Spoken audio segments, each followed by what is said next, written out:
ছাগলকাণ্ডে আলোচিত রাজস্ব বোর্ড কর্মকর্তা ডক্টর মতিউর রহমান, তার স্ত্রী নরসিংদীর রায়পুরা উপজেলা চেয়ারম্যান লায়লা কানিজ এবং তাদের ছেলে আহমেদ তৌফিকুর রহমান অর্ণবকে দেশত্যাগে নিষেধাজ্ঞা দিয়েছেন আদালত। দুর্নীতি দমন কমিশন দুদকের আবেদনের পরিপ্রেক্ষিতে ঢাকা সিনিয়র স্পেশাল জজ মোহাম্মদ শামস জগলুল হোসেন এই আদেশ দেন।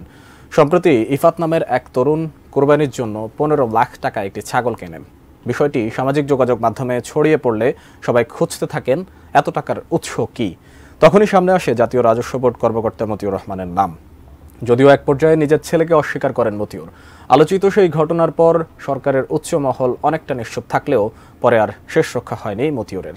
এনবিআরের পদ থেকে সরিয়ে তাকে সংযুক্ত করা হয় অর্থ মন্ত্রণালয়ের অভ্যন্তরীণ সম্পদ বিভাগে।